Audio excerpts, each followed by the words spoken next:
चलिए शुरू करें। ठीक है, शुरू करते हैं। तो आज का ऑप्टिक्स की क्लास है। आज हम लोग निकोल प्रिज्म के बारे में पढ़ेंगे। पहली बार में पढ़ाया था थोड़ा सा, लेकिन फिर से रिवाइज करते हैं कि निकोल प्रिज्म क्या होता है, कैसे बनता है और किस लिए इसको यूज करते हैं। एक बहुत ही इंपॉर्टेंट टॉपिक है और बहुत ही आसान टॉपिक है। इसमें लिखने के लिए आपके पास सिर्फ इसका कंस्ट्रक्शन है, बाकी सारी चीजें आपको बस लिख देनी है किसी तरह से। बहुत ज़्यादा नहीं है उसमें थियरी की क्या है कैसे है। बस प्रिंसिपल सेक्शन को आपको परपेंडिकुलर कर देना है। आपको बस ये पता होना चाहिए कि निकोल प्रिज्म क्या है, कैसे बन रहा है और कैसे काम कर रहा है। आइए देखते हैं। आज का टॉपिक पढ़ता है निकोल प्रिज्म।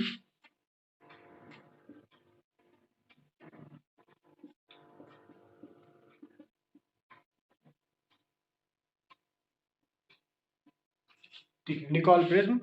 इसको ऊपर दिख रहा है ना? ठीक है।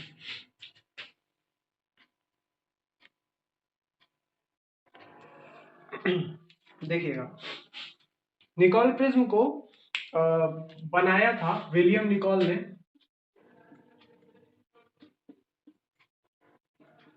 ये सब याद करने की जरूरत नहीं होती है, पर फिर भी टीचर क्यों बताता है? बताता है कि एक ऐसा आदमी है जिसने कुछ कर रखा है, वही आपको पढ़ना है।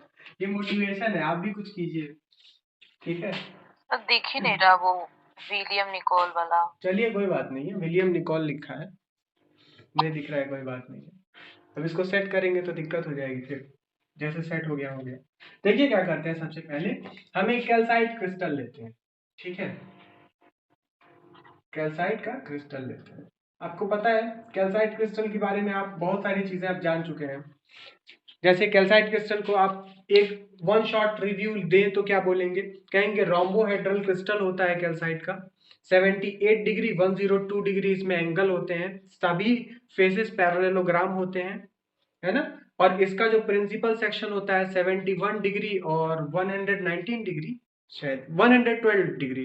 प्रिंसिपल सेक्शन 71 डिग्री और 112 डिग्री बनाता है कैल्साइट क्रिस्टल में। ये क्रिस्टल नेगेटिव क्रिस्टल है। हम जब पॉजिटिव नेगेटिव पढ़ाए थे तो कैल्साइट नेगेटिव क्रिस्टल था और क्वार्ट्ज पॉजिटिव क्रिस्टल था।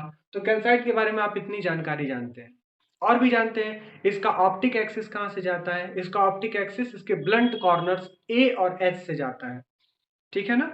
ए और एच से जाता है। ब्लंट कॉर्नर्स क्या होते हैं? ब्लंट कॉर्नर्स वो होते हैं जिनमें जो तीनों के तीनों एजेस के साथ इक्वल एंगल बनाते हैं, है ना?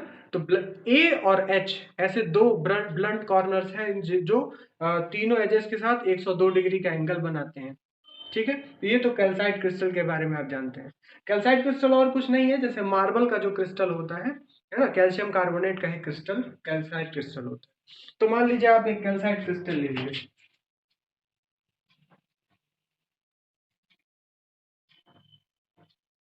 ठीक, अब इस कैल्साइट क्रिस्टल में ये जो दो एजेस हैं, दो साइड्स हैं, एक ये एक ये, इसको क्या करते हैं ना, हम थोड़ा घिस देते हैं और घिसने के प्रोसेस को ग्राउंडिंग कहते हैं। ठीक है, ग्राउंडिंग ग्राउंडिंग कर देना। कैसे ग्राउंडिंग हुआ है देखिएगा, ये एंगल को हमको और छोटा करना रहता है और इसको और बड़ा। ठीक, तो हम क्या करते हैं, कुछ इस तरह से इसकी ग्राउंडिंग करते हैं। इतना पोर्शन हम घिस देंगे, इतना पोर्शन हम घिस देंगे। तो देखिए ये एंगल छोटा हो गया, ये एंगल अब छोटा हो गया और ये एंगल अब बड़ा हो गया। ये एंगल चेंज होकर कितना हो जाता है, ये एंगल जो है वो चेंज होकर आपका हो जाता है 68 डिग्री और 112 डिग्री। ठीक है, याद रखना है, इसमें कोई मैथमेटिक्स नहीं है। 68 डिग्री और 112 डिग्री हो जाता है। ठीक है, अब इसके बाद क्या करते हैं ना, ये इसको कट कर देते हैं। ठीक है, इसको यहां से कट कर देते हैं। अब कट करने के बाद देखिए क्या हो गया, आपको एक प्रिज्म दो प्रिज्म ऐसे मिल गए। ठीक है, कटिंग किए, क्या किया आपने, कटिंग किया। कटिंग किया तो आपको एक प्रिज्म ऐसा मिल गया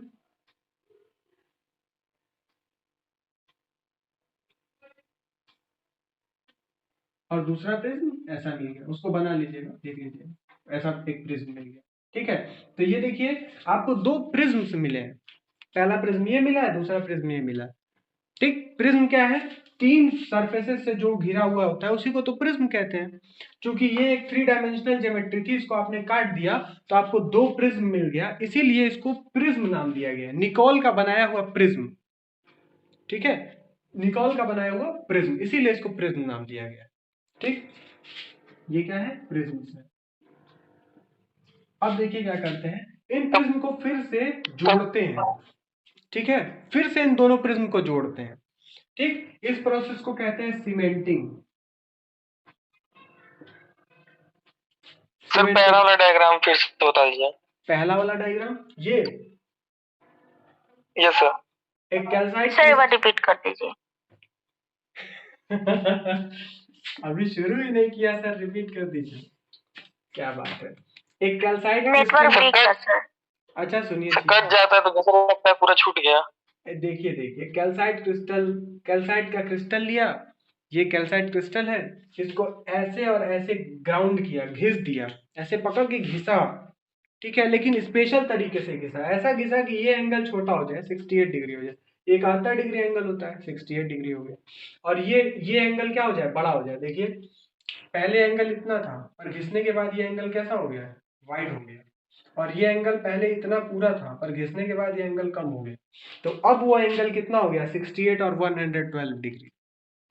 ठीक है, और इसके बाद क्या किया, इसको कट कर दिया, कट किया तो आपको दो प्रिज्म मिल गए अलग अलग। ठीक, दो अलग अलग प्रिज्म मिल गए। अब इन दोनों प्रिज्म को फिर से जोड़ा जाएगा, लेकिन जोड़ने के लिए हम क्या करेंगे, एक स्पेशल मटेरियल का यूज करेंगे। ये कौन सा मटेरियल है, इस मटेरियल को हम बोलते हैं Canada balsam. Canada balsam, refractive index 1.55, एक ट्रांसपेरेंट मटेरियल है।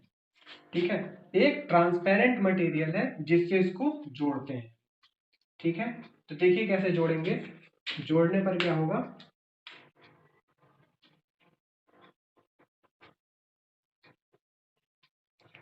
बीच में कैनेडा बाल्सम की एक लेयर आ जाएगी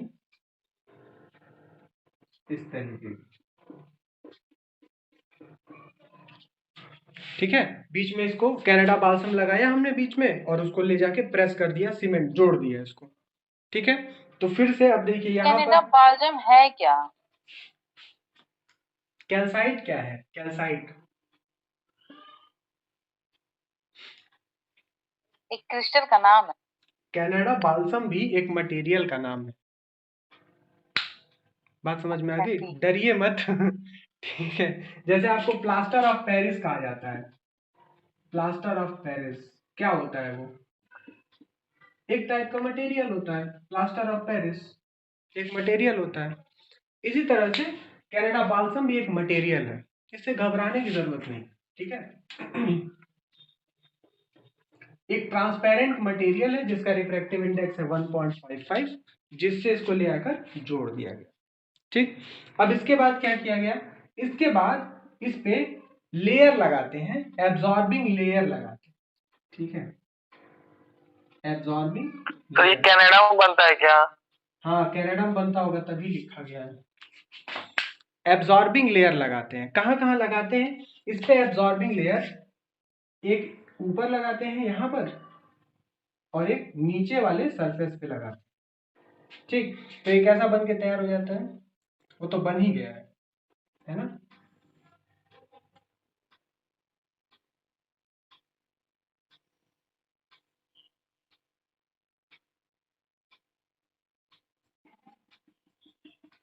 देखिए एक ये बन गया, अब इसके ऊपर लग गई एक एब्जॉर्बिंग लेयर, इसके नीचे लग गई एक एब्जॉर्बिंग लेयर।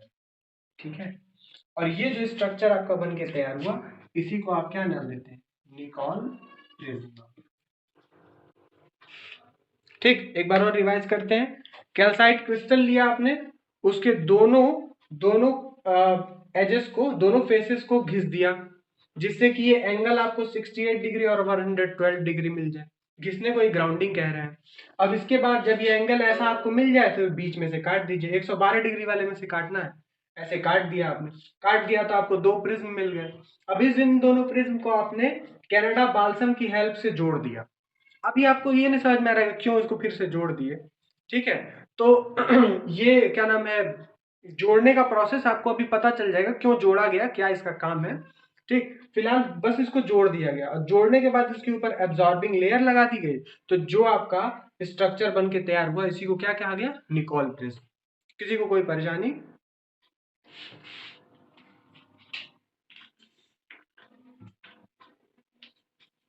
आगे बढ़े, मिटा दें? Yes sir. देखिए अब इसका काम क्या हो गया, कैसे ये ट्रीट किया गया, जिस तरह से इसको बनाया गया है इस हिसाब से इसको यूज किया जाता है एज अ पोलराइजर और एनालाइजर, ठीक है? पोलराइजर और एनालाइजर की तरह इसको यूज किया जाता है। अब एक बात दिमाग में आपके चल जाना चाहिए कि पोलराइजर क्या है और एनालाइजर क्या है। पोलराइजर क्या करता है कि अनपोलराइज्ड लाइट को क्या करता है, पोलराइज्ड लाइट में बदल देता है। और एनालाइजर क्या करता है, एनालाइजर अगर लाइट पोलराइज है कि अनपोलराइज है इसको ऑब्जर्व करता है, ठीक? तो आइए देखते हैं कि कैसे Nicol prism as a polariser या एनालाइजर काम आता है।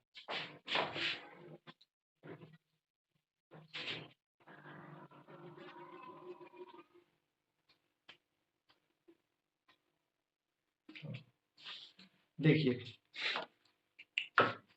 बात क्या है कि ये जो आपका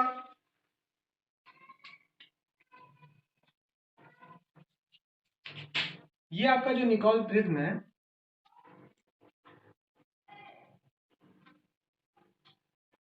सर हाँ बताइए। सर जो निकोल प्रिज्म है उसका आवाज आपकी साफ नहीं आ रही है। बताए वो फिक्स रहता है सर। अब देखिए आवाज आपकी साफ नहीं आ रही सर है। निकोल प्रिज्म जो होता है उसका आपकी आवाज साफ नहीं आ रही है भाई, आवाज आपकी साफ नहीं आ रही है। अब सर देखिए कनाडा बाल्सम जो है लिक्विड है। नहीं नहीं, एक सॉलिड मटेरियल है भाई, लिक्विड नहीं है। सर गूगल पे लिक्विड दिखा रहा है सर। लिक्विड बना 250 ml सर $68 का है। अरे भाई क्या आप लोग उल्टा सीधा, आप हम खरीदने आए हैं क्या? वो लिक्विड बनाया जाएगा तो ही ना इसके ऊपर एक एडहेसिव लेयर बनाई जाएगी, बिना उसके कैसे आएगा? कनाडा बाल्सम को लिया जाएगा तब ना इस पे लगा कर तब चिपकाया जाएगा, पक्का लिक्विड ही होगा कोई ना कोई। Yes sir. अब उसका आप दाम भी बता रहे हैं, बताइए। सर मैं कह रहा था जो निकोल प्रिज्म है उसका एंगल फिक्स रहता है। निकोल, हाँ एंगल उसका फिक्स रहता है। सर इसीलिए उसको ग्राउंडिंग किया गया है। हाँ हाँ, ग्राउंडिंग इसीलिए किया गया है, ग्राउंडिंग करने का उद्देश्य अभी आपको बता रहे हैं हम, ठीक है? उसका ओके ग्राउंडिंग सर। करने का उद्देश्य अभी आपको बता रहे हैं, इंतजार कीजिए बस, ध्यान दीजिए। देखिए निकोल प्रिज्म को इस तरह से बनाया गया है कि मान लीजिए एक अनपोलराइज्ड लाइट आ रही है, क्योंकि ये कौन सा क्रिस्टल है आपका, ये आपका एनआइसोट्रोपिक क्रिस्टल है, तो वही ना, कैल्साइट क्रिस्टल ही है ना। और कैल्साइट क्रिस्टल के अंदर क्या प्रॉपर्टी होती है कि वो अनपोलराइज्ड लाइट को ई रे और ओ रे में तोड़ दे, ठीक? यानी कि जो लाइट यहाँ पे आ रही है अनपोलराइज्ड लाइट, वो क्या होगी, ई रे और ओ रे में टूट जाएगी, ठीक है? ई रे और ओ रे, ये ई रे है और ये ओ रे, ठीक है? अब इसका स्ट्रक्चर क्यों ऐसा ही बनाया गया है, इसका स्ट्रक्चर 68 डिग्री 112 डिग्री क्यों बनाया गया है? और देखिए ये जो लाइट इंसिडेंट की जाती है वो इसके ऑप्टिक एक्सिस से 15 डिग्री पर इंसिडेंट करते हैं, ठीक है? इसके ऑप्टिक एक्सिस से 15 डिग्री पर इंसिडेंट करते हैं। क्यों ऐसा लिया गया है, वो इसलिए लिया गया है क्योंकि ई रे सीधे सीधे निकल जाए और ओ रे, गौर से देखिएगा, ओ रे मान लीजिए ऐसे जा रही है, तो जब कनाडा बाल्सम पे लड़े तो ओ रे का हो जाए टोटल इंटरनल रिफ्लेक्शन, TIR हो जाए और ओ रे आपको बाहर न मिल पाए। बात समझ में आ गई? तो ये जो रेस्ट्रिक्शन लगाई गई है 68 डिग्री होना चाहिए, 112 डिग्री ये होना चाहिए, इसको ऑप्टिक एक्सिस से 15 डिग्री पर गिराइए, वो इसलिए लगाई गई है ताकि जब आप अनपोलराइज्ड लाइट लाएं तो वो कैल्साइट क्रिस्टल में क्या होगी, कैल्साइट क्रिस्टल में ई रे और ओ रे में बढ़ जाएगी और ई रे और ओ रे में ई रे सीधे निकल जाए, ई रे क्या हो जाए, निकल जाए बाहर, और ओ रे क्या हो, ओ रे जब इस कैल्साइट इस कनाडा बाल्सम की लेयर पे लड़े तो उसका टोटल इंटरनल रिफ्लेक्शन हो जाए। ठीक, टोटल इंटरनल रिफ्लेक्शन होगा तो ये लाइट वापस आ जाएगी, ऐसे जाएगी वापस इधर आ जाएगी और यहां पर हमने क्या लगाया है, एब्जॉर्बिंग लेयर लगाया है। ठीक, तो इससे क्या होगी, ये लाइट हो जाएगी एब्जॉर्ब और ये लाइट नहीं दिखेगी। ठीक है ना, बात समझ में आ गई? ये लाइट क्या होगी, नहीं दिखेगी। ठीक, अब इसके पीछे थोड़ी सी और थियरी है, बात समझिएगा। पहला तो आपने एंगल फिक्स किया, सारे एंगल्स फिक्स किए, 68 डिग्री होना चाहिए, 112 डिग्री होना चाहिए, 15 डिग्री पर गिरना चाहिए, ये इंसिडेंट होना चाहिए। ठीक, दूसरी चीज आप देखिए, टोटल इंटरनल रिफ्लेक्शन के लिए, टोटल इंटरनल रिफ्लेक्शन के लिए आपको क्रिटिकल एंगल चाहिए, डेंसर से रेयरर मीडियम में जाना चाहिए लाइट। ठीक, वो कैसे हो रहा है सर, आइए देखिए। ई रे के लिए म्यू ई 1.48 होता है, इस क्रिस्टल में ई रे के लिए, कैल्साइट क्रिस्टल में ई रे के लिए म्यू ई 1.48 होता है, जबकि म्यू ओ 1.66 होता है। ठीक है, ओ रे के लिए रिफ्रैक्टिव इंडेक्स क्या होता है, 1.66। ई रे क्यों नहीं TIR फॉलो की, वही तो बता रहे हैं, आगे सुनते जाइए, अभी कहानी खत्म कहाँ हुई। इसके लिए क्या होता है 1.48, ओ रे के लिए 1.66 होता है। ठीक है, तो और इसका क्या है, इसका है आपका 1.55 रिफ्रैक्टिव इंडेक्स कनाडा बाल्सम का। ठीक, ये देखिए ई रे आ रही है, ई रे का रिफ्रैक्टिव इंडेक्स है 1.48, एंटर कहां कर रही है, कनाडा बाल्सम में 1.55, रेयरर से डेंसर में, रेयरर से डेंसर में क्या होता है, रेयरर से डेंसर में रिफ्रैक्शन होता है, यानी ई रे क्या हो जाएगी, रिफ्रैक्ट हो जाएगी, सिंपल रिफ्रैक्शन होगा। क्या होगा, ई रे का सिंपल रिफ्रैक्शन होगा। दूसरे साइड में एंगल क्या होता है, दूसरे 15 डिग्री, 15 डिग्री केवल हम इसलिए बोल दिए हैं क्योंकि आपको ऑप्टिक एक्सिस दिख नहीं ना रही है, ऑप्टिक एक्सिस के साथ, ऑप्टिक एक्सिस के साथ 15 डिग्री का एंगल बनाता है। बात समझ में आ गया? आपको और भी सारी चीजें इसमें पता चल जाएंगी, जितना हम बता रहे हैं उतना समझिए। ऑप्टिक एक्सिस इस सरफेस के साथ कितना डिग्री एंगल बना रही है वो भी आपको याद कर लीजिएगा तो याद हो जाएगा। ठीक है, वो 48 डिग्री होती है, इस सरफेस के साथ वो 48 डिग्री बनाती है। ठीक है, तो जितना हम बताएं उतना समझिए। एंगल्स ये बनाया गया है और ऑप्टिक एक्सिस के साथ इसको इंसिडेंट किया जा रहा है 15 डिग्री पर। ठीक है, बस इतना ही है ना, ये चीज नहीं आपको दिखेगी, ये चीज दिखेगी नहीं, इसको हम नहीं दिखा पाएंगे। ठीक, और देखिए टोटल इंटरनल रिफ्लेक्शन क्यों हुआ, क्योंकि ई रे के लिए, ई रे के लिए रिफ्रैक्टिव इंडेक्स कैल्साइट क्रिस्टल में 1.48 होता है, ओ रे के लिए रिफ्रैक्टिव इंडेक्स क्या होता है 1.66, कनाडा बाल्सम का refractive index mu Canada balsam कितना है 1.55। देखिए ई रे क्या हो रही है, रेयरर से डेंसर मीडियम में जा रही है तो रिफ्रैक्शन हो जाएगा, सीधा होगा, ऐसे ऐसे टेढ़ी मेढ़ी होगी, जैसे भी रिफ्रैक्शन का लॉ होता है वैसे होगा, आगे जाएगा। और ओ रे के साथ क्या होगा, ओ रे देखिए यहाँ डेंसर मीडियम है और कनाडा बाल्सम क्या है, रेयरर मीडियम है, ऐसे डेंसर से चल रही है 1.66 से, कनाडा बाल्सम का क्या है 1.55, यहीं से टोटल इंटरनल रिफ्लेक्शन हो जा रहा है। क्यों हो रहा है, क्योंकि आपने पर्टिकुलर एंगल सेट कर दिया है, ताकि वो गिरे तो क्रिटिकल एंगल पर ही गिरे, आईसी पर ही गिरे, आपने ऐसा सेट किया है इसको। बात समझ में आ गई? तो अभी कोई प्रॉब्लम, क्यों TIR हो रहा है, ये सारी चीजें क्लियर हो गई?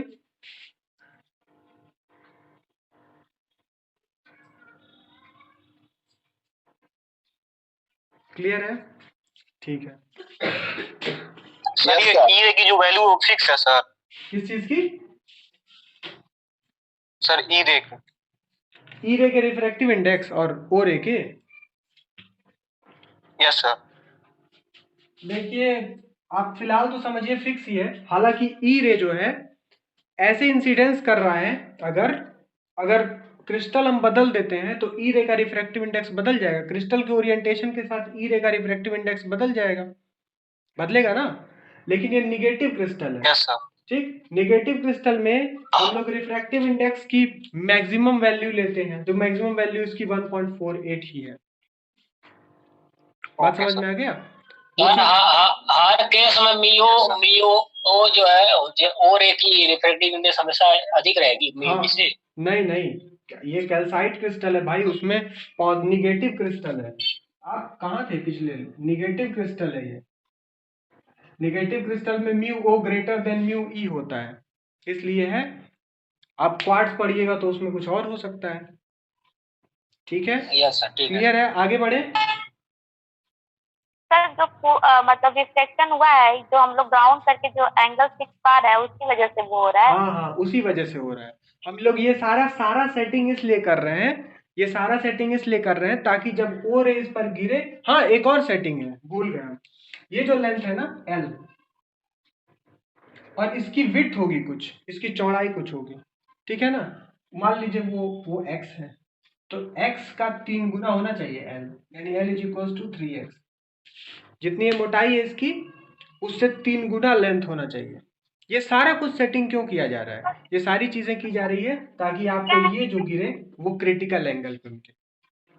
बात समझ में आ गई? सर एक्स क्या है? एक्स इसकी मोटाई है, मोटाई। अरे क्रिस्टल पतला सा शीट नहीं ना है भाई, 3D है ना। बात समझ में आ गई ना?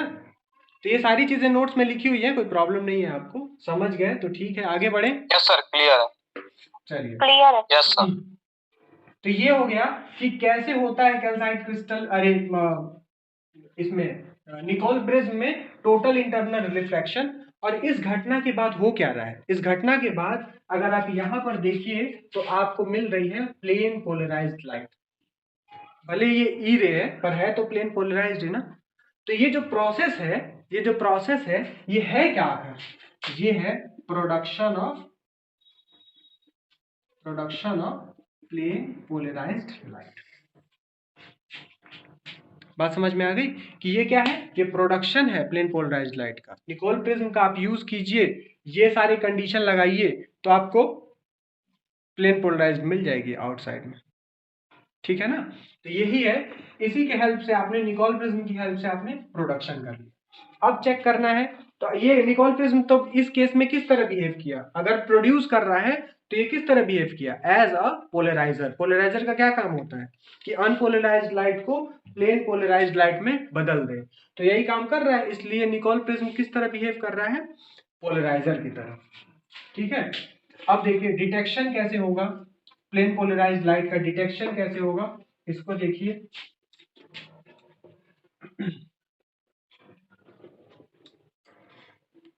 देखिए, इसके डिटेक्शन को ऑब्जर्व करना कठिन है। कैसे ऑब्जर्व करेंगे? आप देख नहीं पाएंगे, बस 2 वर्ड याद रखिए, ठीक है। एक बार मान लीजिए, ऑब्जर्व कैसे दिखा नहीं पाएंगे हम आपको, क्योंकि इसका प्लेन सेक्शन कैसे कैसे होगा वो सब मुश्किल है।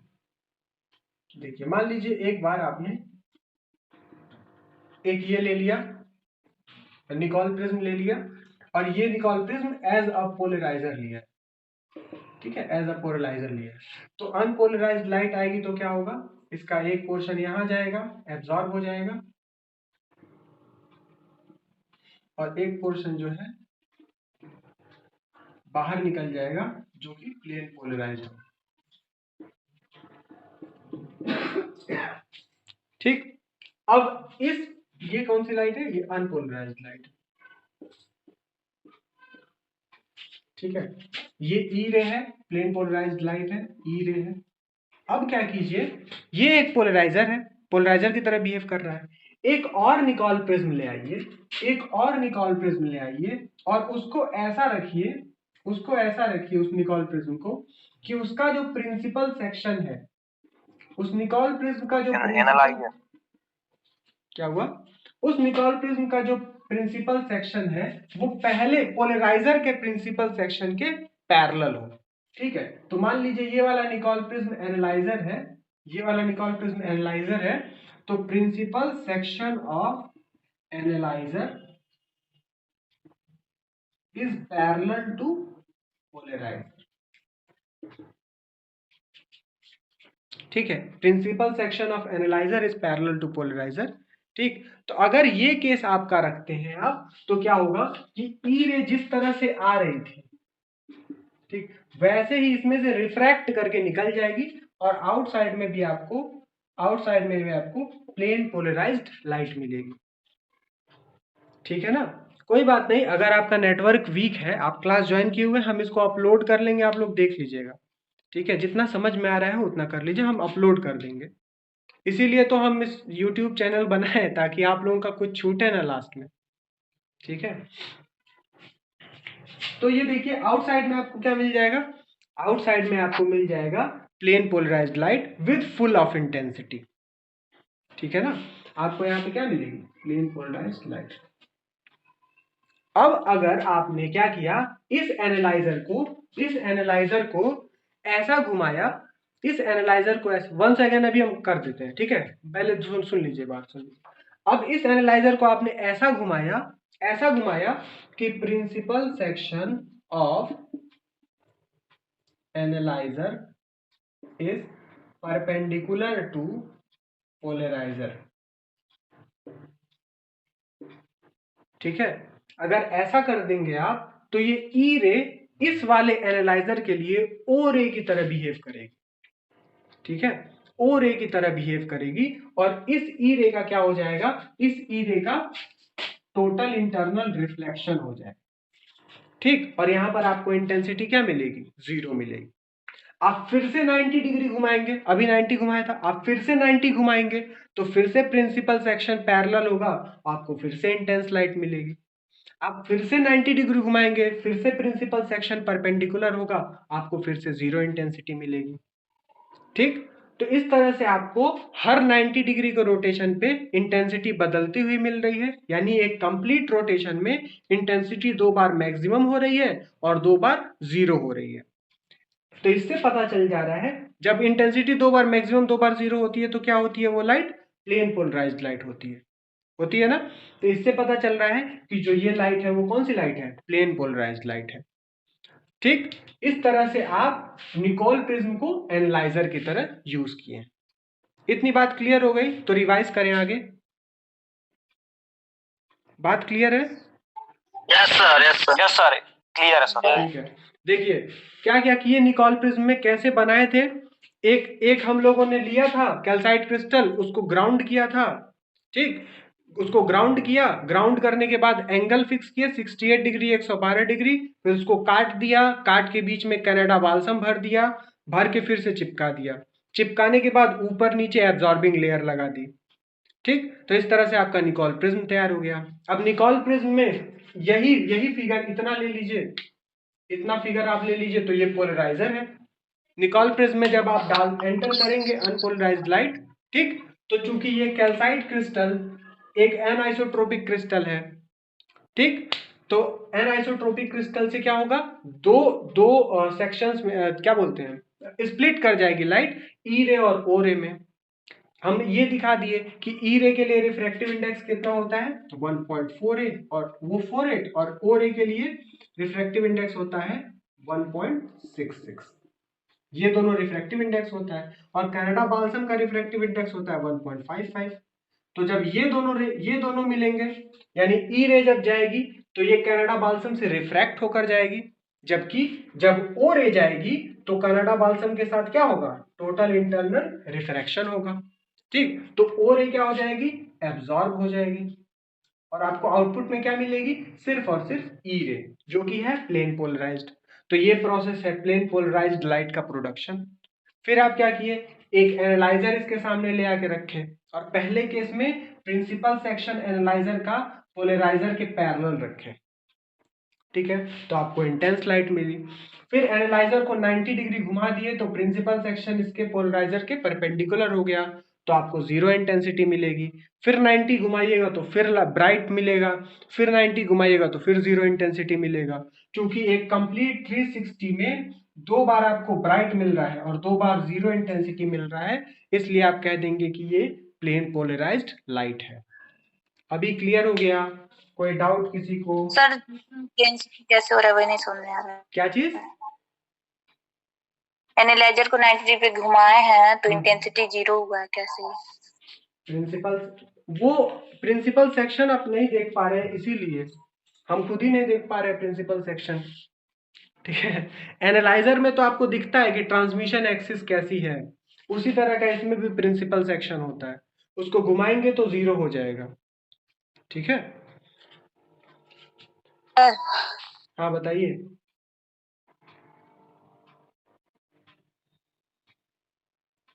कोई प्रॉब्लम किसी को? आगे बढ़े।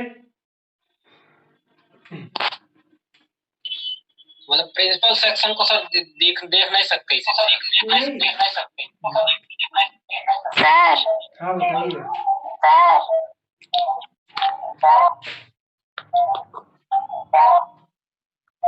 क्या हो रहा है भाई?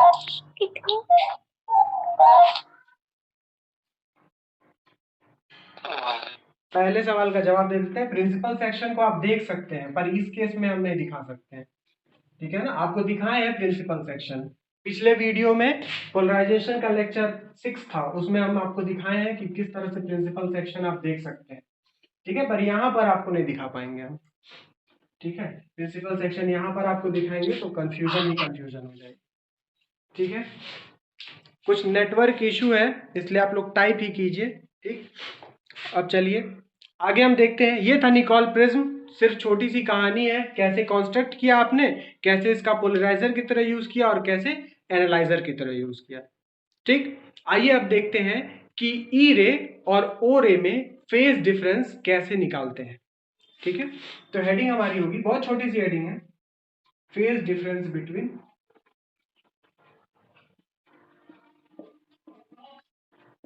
ई रे एंड ओ रे।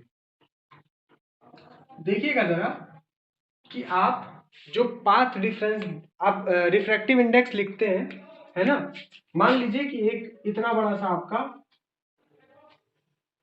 डी लेंथ का एक मटेरियल है, डी लेंथ का एक एनआइसोट्रोपिक मटेरियल है। ठीक है, आप जानते हैं कि ऑप्टिकल पाथ लेंथ कितना होता है? ऑप्टिकल पाथ लेंथ होता है refractive index into geometrical length, याद है ना? Optical path length is equals to refractive index into geometrical length, याद है? तो अगर आप ओ रे के लिए म्यू ओ है रिफ्रैक्टिव इंडेक्स, कोई ओ रे इस पूरे ज्योमेट्रिकल पाथ डी को कवर करती है यहां से यहां तक, तो उसका ऑप्टिकल पाथ लेंथ कितना होगा? Mu o into d. ठीक, सिमिलरली अगर कोई ई रे यही पाथ ट्रेवल करती है, लेकिन उसका रिफ्रैक्टिव इंडेक्स कितना होगा? म्यू ई, तो उसका पाथ, ऑप्टिकल पाथ कितना होगा? Mu e into d. ठीक है, तो डिफरेंस इन ऑप्टिकल पाथ कितना होगा? डिफरेंस इन ऑप्टिकल पाथ होगा delta is equals to mu o difference mu e into d. जब हम म्यू ओ और म्यू ई का डिफरेंस लेंगे हम, क्योंकि हमको नहीं पता है कि ये पॉजिटिव क्रिस्टल है या नेगेटिव क्रिस्टल है। ठीक है, तो ये ऑप्टिकल पाथ लेंथ हो गया। Path length is equals to, और फेज डिफरेंस कितना होता है? Phase difference is equals to होता है 2 pi by lambda into path difference. ठीक है ना, 2 pi by lambda into path difference, तो ये देखिए कितना हो जाएगा? 2 pi by lambda mu o difference mu e into d, यही आपका फेज डिफरेंस दिख रहा है आपको? यही आपका क्या है? Phase difference. बात समझ में आ गई कैसे आप फेज डिफरेंस निकाले? क्लियर है ना सभी को? बहुत इजी है, पाथ डिफरेंस निकाल लिया आपने और उसके बाद फेज डिफरेंस के फॉर्मूले में रख दिया। ठीक, अब इसी फेज डिफरेंस पे हम लोग आगे बात करेंगे। हमको रिटार्डर्स पढ़ना है, जो सेकेंड लास्ट टॉपिक है, quarter wave plate, half wave plate और production of elliptical and circularly polarised light. ठीक है, ये सेकेंड लास्ट टॉपिक है, इसके बाद स्पेसिफिक रोटेशन पढ़ेंगे। हमको लगता है 2 या 3 लेक्चर में आपका पोलराइजेशन हो जाएगा समाप्त। ठीक है, तो आप लोगों के साथ देने के लिए बहुत बहुत धन्यवाद।